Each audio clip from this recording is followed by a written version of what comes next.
¿Ya me escuchan? Ya. Démosle, partimos con un resumen. Voy a cerrar la ventana.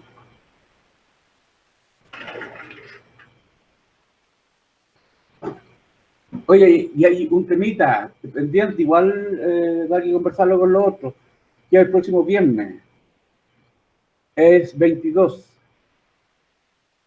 Eh, ¿Podemos hacer o no hacer esa clase? ¿Y qué veríamos ahí, profe? La última parte que es familia. Pero como que es un trabajo pendiente, que no es obligatorio para todos, pero sí hay que dejar la posibilidad de que alguien lo haga. Y hay algunos que yo creo que lo van a hacer, pero poco. Eh, lo que haríamos sería que entraran estas dos clases de sexualidad y que hemos visto, la anterior y esta. Y ese trabajo igual habría que entregar el 22. Para los que necesitan hacer trabajo o quieran subir la nota o lo que fuere, pero hay que dejar espacio para hacer el tercer trabajo. Lo que podemos hacer es, hay dos posibilidades, hacer la clase del 29, que es la última, o sea, del 22, que es la última clase, que es sobre familia, y ahí se entrega el trabajo, o que el trabajo se entregue el 22 y la clase se hace el viernes siguiente. Esa tercera clase no entraría para el tercer trabajo. El tercer trabajo es tema libre. Ustedes pueden tomar cualquier cosa que hayamos hablado en temas de sexualidad y género y desarrollar un trabajo de 1 hoja y media, 1200 palabras. De lo que ustedes quieran. Si quieren tomar una película para inspirarse, si quieren tomar una parte de la materia, si quieren hablar de experiencias personales vinculadas al tema. O sea, es mucho más libre que lo otro. Porque pueden escribir lo que quieran. Pero que tenga que ver con alguno de los temas que vimos en el curso.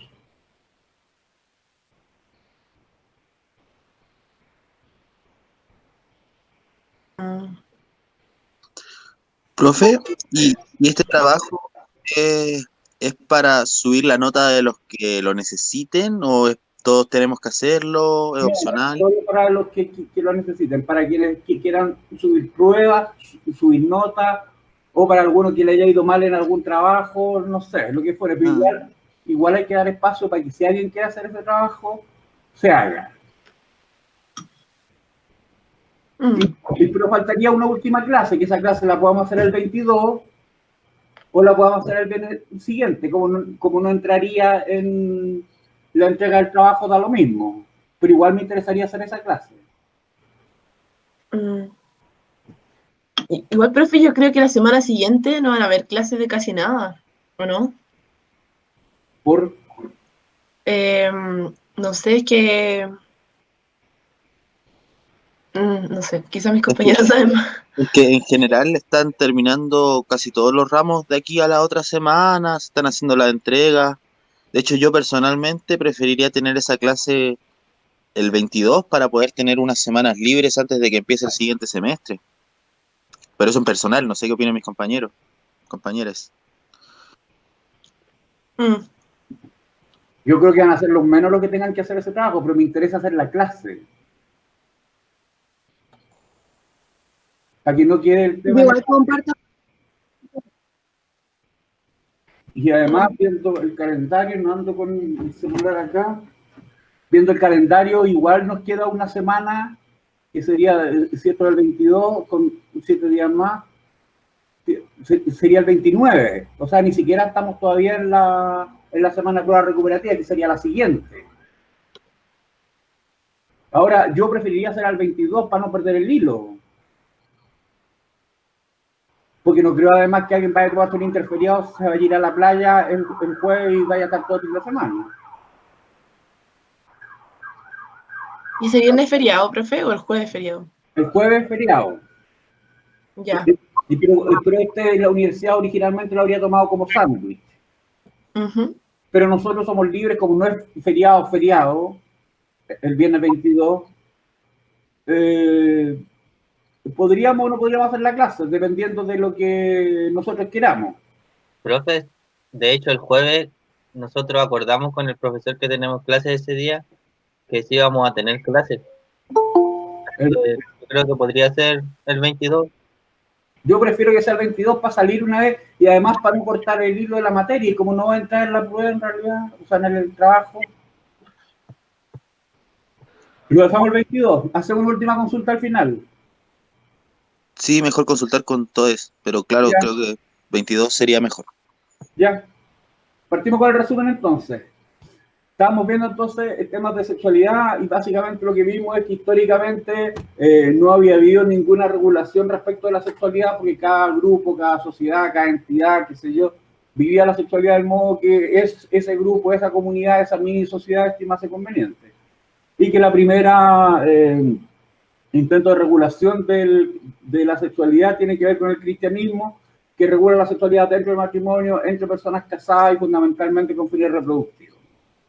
Eso se mantuvo durante siglos hasta que surge la ciencia, que se opone en gran medida a la religión, pero que sin embargo en este ámbito manifiestan una convergencia de miradas, de manera tal que todo lo que la Iglesia considera pecado, la ciencia pasa a catalogarlo de enfermedad.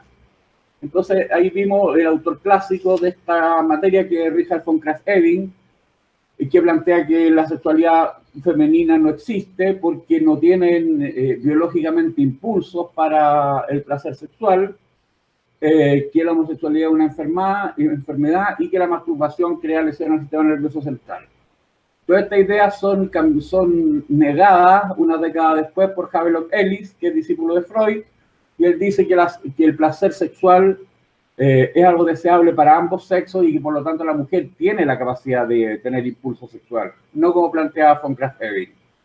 Además, señala que la homosexualidad es solo una orientación sexual más, pero no por eso va a ser enfermedad, y que la masturbación no provoca lesiones al sistema nervioso central.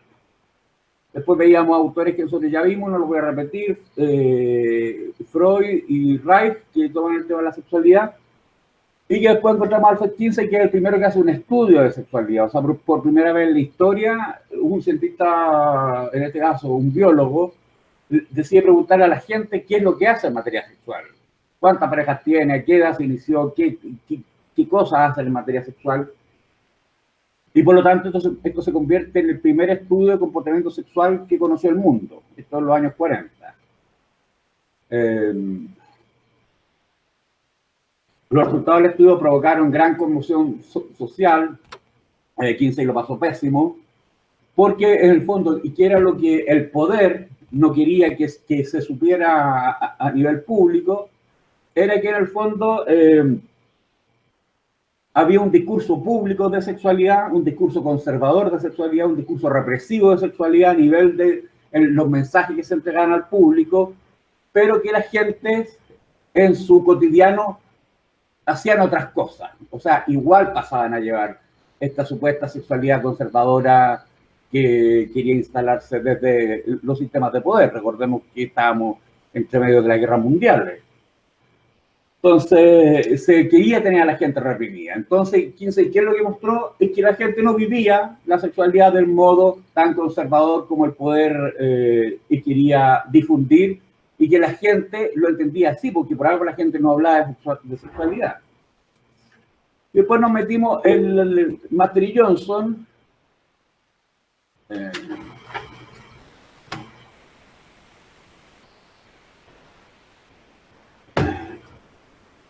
Havelock Ellis.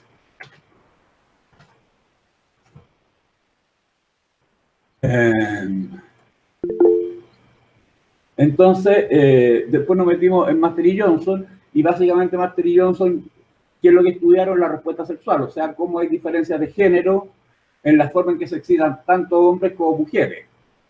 Y eso fue, digamos, la demostración científica de que hay diferencias de género en materia de sexualidad. Cosa que se demostró científicamente poniendo a gente a tener sexo en las aulas universitarias, con montones de cositas en el cuerpo donde se iban midiendo los impulsos. Pero ello respecto a un debate que había en la época de cómo definir la sexualidad. Históricamente la sexualidad venía definida en función de la reproducción. Pero si consideramos que en la práctica, las personas tienen sexo más vinculado al placer que a la reproducción. Entonces, seguir definiendo la sexualidad en función de la reproducción para algunas personas resultaba contradictorio. Porque la sexualidad, la principal razón por la que las personas tienen sexo es para pasarlo bien, no es para reproducirse. Si fuera para reproducirse estaríamos llenos de cabros chicos, cosa que no es. El porcentaje de fertilidad, por ejemplo, hoy en Chile es de menos de 2 hijos por mujer. Entonces eso significaría que la mujer tuvo 2 relaciones sexuales en la vida, cosa que no es. Entonces, ¿alguien habló? ¿No? Entonces, bueno, ellos dicen, ¿saben qué? No se metan en temas de definición de la sexualidad, sino que en lugar de definirla, mejor veamos las dimensiones que se encuentran involucradas. Y ahí ellos hablan de una dimensión biológica, una psicosocial, conductual, y clínica y cultural. Y nosotros vamos a seguir más o menos esa misma lógica de hablar de distintas dimensiones de la sexualidad y poner qué es lo que estudia cada una de esas dimensiones. Por ejemplo, la biológica de Master Johnson estudia los cambios que se producen entre los cambios biológicos, fisiológicos, que se producen entre el momento que nacemos con el momento en que somos capaces de tener respuesta reproductiva, o sea, primera eyaculación en el hombre, primera menstruación en la mujer. La dimensión psicosocial, la forma en que se encausa la conducta sexual de los individuos. La clínica, cómo proporcionar placer sexual a las personas que tienen dificultades de alcanzar el placer sexual. La conductual, los estudios de comportamiento sexual. Y la cultural tiene que ver con que no existe un sistema de valores sexuales que sea único y aplicable a todos los individuos por igual. Y que todos nos debamos adaptar a un determinado tipo de sexualidad. ¿Y eso por qué? Porque los valores sexuales cambian de época en época, cambian de país en país, incluso cambian dentro de la misma persona. Las personas en las distintas etapas de la vida le van gustando distintas cosas. Entonces, por ejemplo, no podemos decir que la virginidad sea un valor que debemos preservar a ultranza. ¿Por qué? Porque muchas mujeres quieren tener relaciones sexuales, entonces a esa mujer no le vamos a decir, no, mijita, es algo que usted tiene que reprimirse, no puede tener sexo.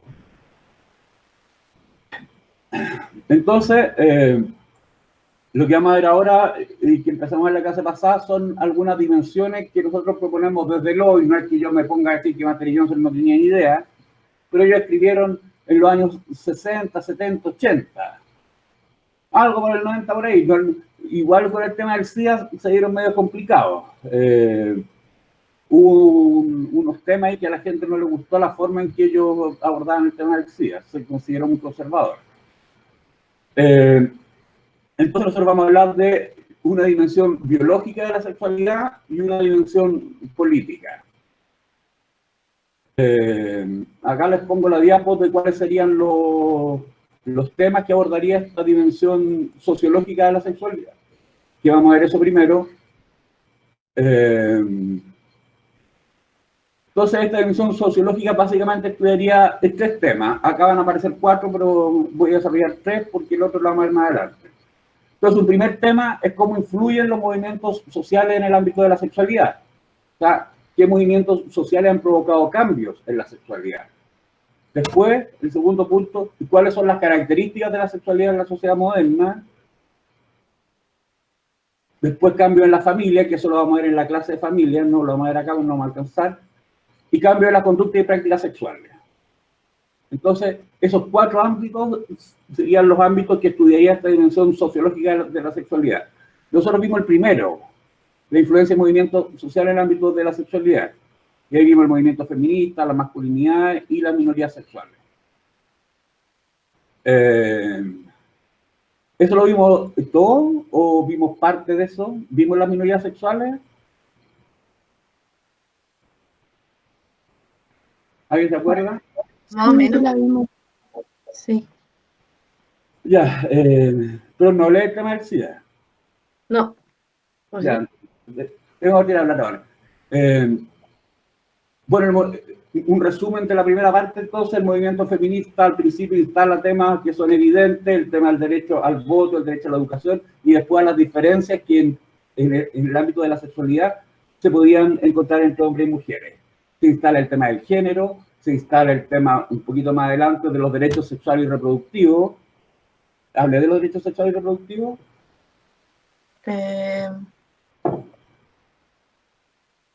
Bueno, yo no me acuerdo, quizá alguien sabe. Ya, muy breve.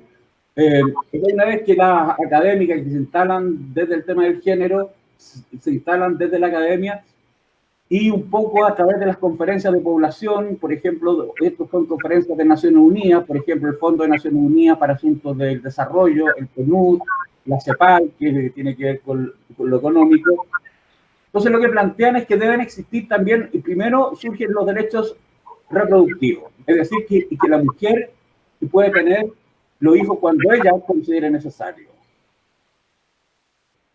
Ustedes dicen, sí, pero eso es obvio. Sí, pero es que no era tan obvio antes, porque antes estaba la concepción de que como somos todos católicos y todos somos respetuosos de Dios y devotos de Dios, la mujer tiene que tener todos los hijos que Dios le mande.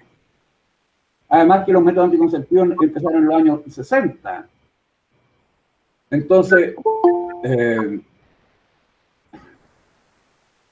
hubo mucho tiempo que a la mujer prácticamente no le quedó otra que tener todos los hijos que Dios le mande, porque tenía que tener sexo, y el sexo no había métodos anticonceptivos.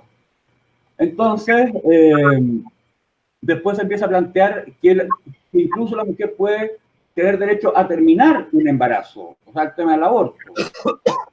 La mujer puede decir también el espaciamiento entre los hijos. Algunas mujeres, sobre todo años anteriores, y tenían todos los hijos juntos, o sea, se casaban y al año tenían el primer hijo, al segundo año el segundo hijo, al tercer año el tercer hijo, al cuarto, entonces, y tenían todos los hijos juntos. Ahora no, ahora las mujeres se casan más tarde y tienen un mayor espaciamiento entre los hijos. No tienen muchas veces el hijo inmediatamente después de casarse, porque decir, tener un tiempo para pasarlo bien como pareja y después dedicarse al tema de los hijos. Entonces, esos son los derechos sexuales, o sea, los derechos reproductivos. Tú puedes decidir si quieres o no quieres tener hijos, qué espaciamiento quieres tener entre los hijos, y si no quieres tener un hijo cuando ya estás embarazada, tener el derecho al aborto. Y sin tanta explicación como existe en Chile, las otras tres causales que tienen que decir que te violaron o que fue que el feto viene con una malformación congénita o que está en riesgo en vida de la madre. La idea es que no tenga que dar explicaciones, o sea, no quiere tener el hijo ya, no lo quiere, adelante. Y después aparecieron los derechos sexuales, que es de poder decidir si quieres o no quieres tener sexo, qué cosa quieres hacer en el sexo, si quieres o no quieres tomar medidas preventivas. ¿Por qué? Porque todas estas decisiones antes las tomaba el hombre. El hombre era el que decidía en qué momento se tienen relaciones sexuales, y si el hombre estaba excitado, estaba caliente, bueno, había que tener relaciones sexuales. ¿Por qué? Porque era la esposa. Entonces la esposa tenía que dedicarse al marido, que no el marido se iba a buscar otra. Entonces, esos son los derechos sexuales y reproductivos, que se instala a partir del tema del género y del empoderamiento de la mujer. Después están las nuevas masculinidades, que en el fondo es una conjugación de una nueva personalidad en el hombre, que conjuga un poco la parte del cazador y la parte del proveedor, donde el hombre puede expresar afectividad, donde el hombre ahora quiere participar en la crianza de los hijos, no como antes, que los hijos eran responsabilidad de la madre y ojalá que el padre se metiera lo menos posible con los hijos. Ahora no, ahora los padres quieren participar, incluso, y esto fue una pelea por años, yo me acuerdo cuando soy más viejo, el tema de las parejas separadas, porque la ley antes daba por presupuesto que si hay una separación, los hijos quedan con la madre, así, por necesidad, siempre. Y tuviera la característica y que tuviera la madre. Entonces todos estos grupos se empezaron a juntar, estos grupos de hombres separados empezaron a exigir que ellos también querían ver, ir a un juzgado de familia y que sea un juzgado de familia que determine quién está en mejores condiciones para hacerse cargo de los hijos. Y qué sé yo, y toda una cosa más afectiva, más emotiva, en el hombre que se distancia un poco de esta imagen del macho, el recio, el duro, el que se las sabe todo, el que siempre quiere tener sexo. Entonces hay una parte más afectiva también, que antes al hombre se le negaba, los hombres no podían llorar, por ejemplo. Entonces está la idea de que el hombre no puede expresar sus sentimientos. Y finalmente vimos el tema de las minorías sexuales, y a partir de la pelea que se produjo entre homosexuales y policías en Nueva York a fines de los años 60, finalmente esto culminó en que en 1973 se sacara del diccionario de patologías mentales a la homosexualidad por parte del organismo más calificado, quizá o con mayor importancia, que es la Asociación Psiquiátrica Americana. Entonces, si la Asociación Psiquiátrica Americana saca la homosexualidad del listado de enfermedades mentales, bueno, si alguien va a un psiquiatra, el psiquiatra no le puede decir, porque si es homosexual usted está enfermo, porque la Asociación Psiquiátrica Americana ya dijo, no es una enfermedad, y si no es una enfermedad no tiene tratamiento. El único tratamiento posible si una persona se niega a ser homosexual, bueno, es tratar de que se acepte como homosexual. Bueno, el tema del SIDA es un tema, bueno, re complicado, porque surge en los años 80, y al principio fue algo tremendo, o sea, porque no es como lo ven ustedes ahora. O sea, al principio se empezaba a morir la gente, nadie tenía idea por qué se moría. No había... El nombre SIDA se le fue dado mucho después de que empezaban a aparecer las personas enfermas y empezaban a morir las personas. Al principio se pensaba que a lo mejor tenía que ver con la forma de vida. Ni siquiera en un comienzo se dieron cuenta que afectaba principalmente a homosexuales. ¿Por qué? Porque, por ejemplo, Estados Unidos no tiene como acá que el Ministerio de Salud recibe lo que está pasando en los distintos hospitales. Entonces, ¿qué era lo que pasaba? Empezaron a aparecer en los hospitales de Estados Unidos personas que empezaban a padecer enfermedades que nadie conocía, que de enfermedades que ya estaban desterradas de la faz de la Tierra, como el sarcoma Kaposi, por ejemplo, que es un tipo de cáncer. El sarcoma Kaposi ya no existía en la humanidad hace décadas y empezó a aparecer ahora. Y además eran personas que una vez que enfermaban, o sea, el sistema inmunológico se le iba para abajo de manera muy marcada. Entonces los médicos, o sea, se miraban uno al otro y esto qué será, hasta que de repente se empezaron a dar cuenta, oye, ¿sabéis que son principalmente hombres los afectados? Y parece que son homosexuales. Entonces ahí empieza un poco, así como pasó ahora en Chile, con la búsqueda del paciente cero. O sea, ¿quién fue la persona que primero infectó a tal o cual persona y cuáles eran las redes? Y si este se acostó con este, entonces vamos a ubicar a este otro para saber con quién se ha acostado. Y así empezó a dibujarse una red de parejas sexuales que tenían las personas, que uno se pregunta en el fondo qué importaba. No había test al principio. Entonces uno no podía saber si lo tenía o no. Yo viví mi homosexualidad acá en los años 80 y, o sea, nadie tenía idea y todo el mundo estaba así. Lo iría a tener o no, entonces toda la gente pasaba revisando, entonces, bueno, o sea, así. ¿Y por qué? Porque en ese momento no había campañas de prevención, no había nada. En la práctica, la gente siempre ha tenido relaciones sexuales sin preservativo. Entonces ni siquiera se sabía en ese momento que con preservativo se podía prevenir. Bueno, una vez que se establecieron, se le dio el nombre al virus y se estableció cuáles eran las medidas de prevención. Bueno, igual había un conflicto social enorme, o sea, porque muchas veces, recordemos que estábamos en los años 80, cuando una de las personas empezaba a enfermar, le voy a abrir la puerta a la perra. Bueno, muchas veces estos eran rechazados por la familia no querían tener un enfermo en la casa y además no sabían si se podían contagiar. O sea, las personas la echaban cagando a la casa. Cuando se empezaron a instalar las primeras clínicas, recuerdo la clínica Familia, que la puso un sacerdote italiano, o sea, la gente se negaba terminantemente a tener una clínica de SIDA cerca de la casa, entonces iban a escribir cuestiones en las paredes, no queremos maricones sidosos, o sea, una cuestión terrible. A la gente cuando se moría de repente llegaban a los servicios funerarios y veían al muerto y lo veían prácticamente, o sea, se convirtió en un cadáver, o sea, con la piel forrada al hueso, no se lo querían llevar. Entonces había que armar un escándalo que se lo tenían que llevar. No, oye, fue atroz. Entonces de ahí, como, bueno, yo en lo personal, yo me salvé de esta cuestión porque yo me fui a estudiar a Valdivia. me fui a la Universidad de Austral. Entonces yo pasé todos los 80, o gran parte de los 80, que fue el periodo de mayor contagio, porque no había campaña de prevención, no se sabía quién. La primera campaña de prevención fue como los 90 y tantos, y era una campaña de igual media bruja, que no se sabía, no se entendía muy bien qué era lo que había que hacer, qué sé yo. Bueno, entonces, yo después, cuando vuelvo de Valdivia, cuando terminé la carrera, qué sé yo, bueno, yo antes de irme a Valdivia igual tenía mi grupo de homosexuales amigos. De repente íbamos a bailar, a tomar trago, qué sé yo, era un grupo más o menos grande. Bueno, en todos los años que estuve en Valdivia, ese grupo como que yo al final uno pierde contacto. El primer año uno tiene contacto, pero después ya perdí el contacto. Y después cuando volví, estaban todos muertos, o la mayor parte estaba muerto. Entonces igual hay una parte de mi vida, y esto hablo desde lo personal, donde yo de repente no tengo con quién decir, oye, ¿te acordás cuando decimos esta cuestión? Porque se murieron.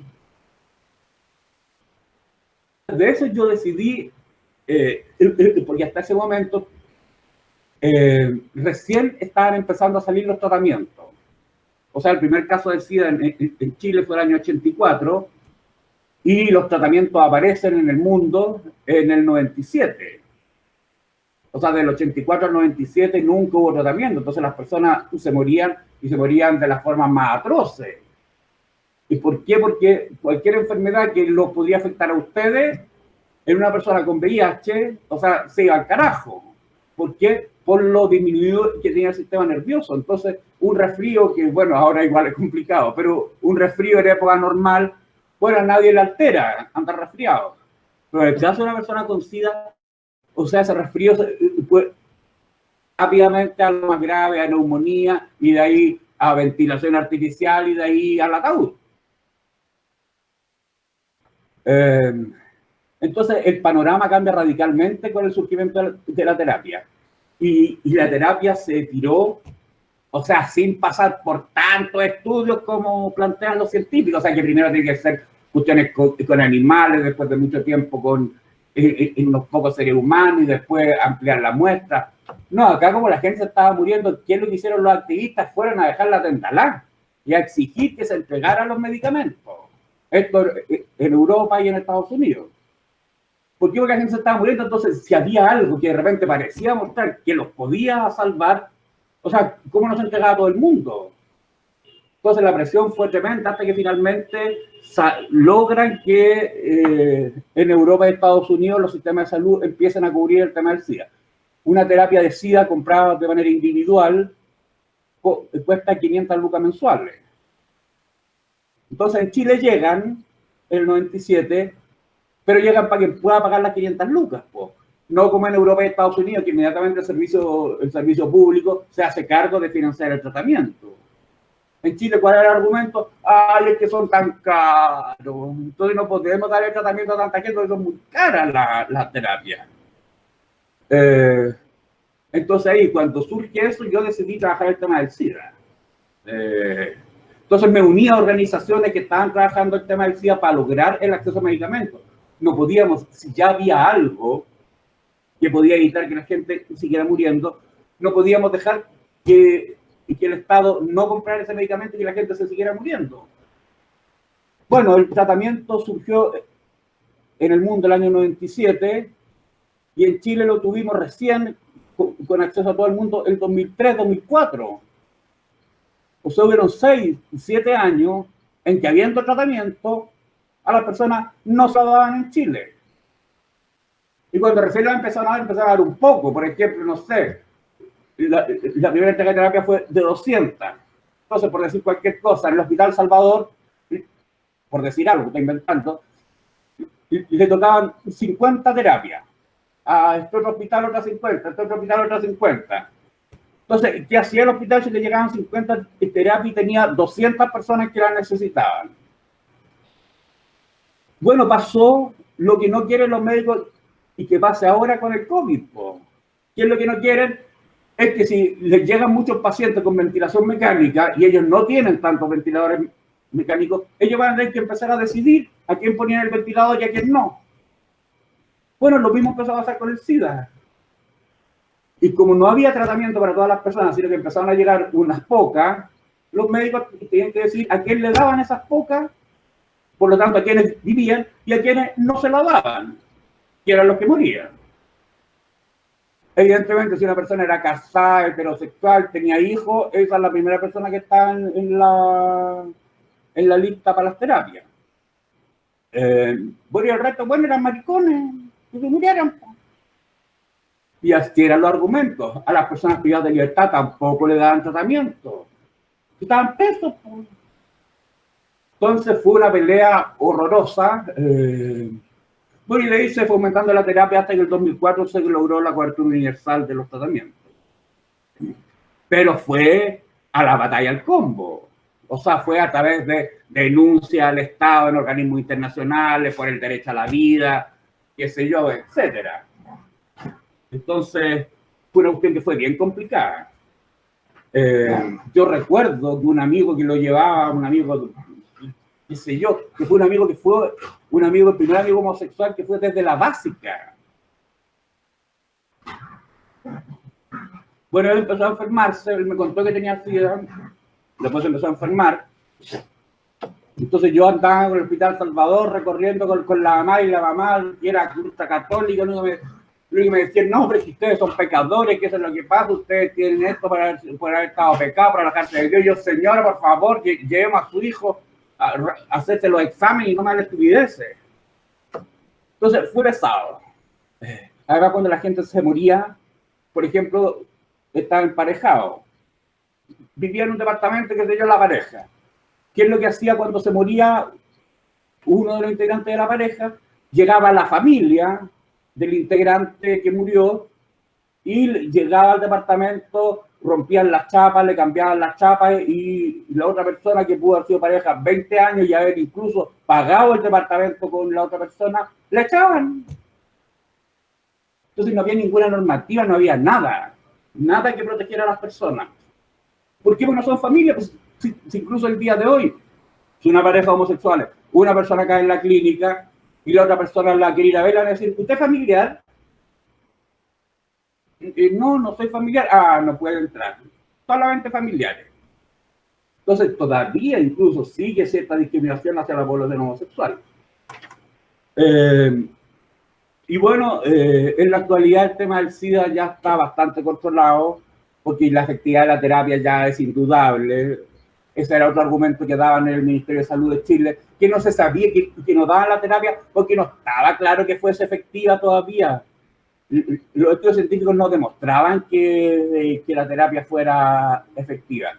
Cuando todos los estudios lo único que hacían era demostrar eso, y el discurso de todos los médicos, no solo en Chile, sino a nivel mundial, era sobre la efectividad de la terapia, una efectividad maravillosa. Toda la persona estaba muriendo, vos le empezaba a dar la terapia y ¡pum! Tiraba para arriba. Entonces fue un tema muy complicado y bueno, finalmente se logró. El día de hoy, ¿qué es lo que pasa? Todas las personas están en tratamiento, todavía hay gente que muere, pero fundamentalmente tiene que ver porque la gente no se sigue tomando la terapia. En la actualidad, las terapias están la efectividad, que incluso puede ser para todos. O sea, porque la terapia ahora no solo salva a la persona que tiene el VIH y hace que no se muere, esta persona puede llevar una vida perfectamente normal. ¿Hasta cuándo? Hasta que se muera de cualquier cosa que no podamos morir todos. Y además se ha demostrado que nosotros ya lo sabíamos algo. ¿Por qué? Porque conocíamos muchas personas con VIH. Y es que las personas bajo tratamiento no transmiten el virus. O sea, si hay una persona que tiene VIH y está tomando el tratamiento antirretroviral, esa persona puede tener sexo con o sin condón, pues no transmite el virus. Bueno, hubo mucho tiempo, esto no se sabrá, a lo mejor algún día se sabrá, quién sabe, pero hubo mucho tiempo que a la persona le decían, incluso tomando el tratamiento, le decían, ya, usted está con tratamiento, y le decían, y tiene la carga viral indetectable. Y la gente le decía, ¿y qué es indetectable? Que el instrumento para medir cantidad de virus en la sangre no lo detecta. Pero le decían, pero usted igual puede contagiar. Entonces nosotros lo encontrábamos raro porque decían, ¿cómo carga viral indetectable y carga viral en cero?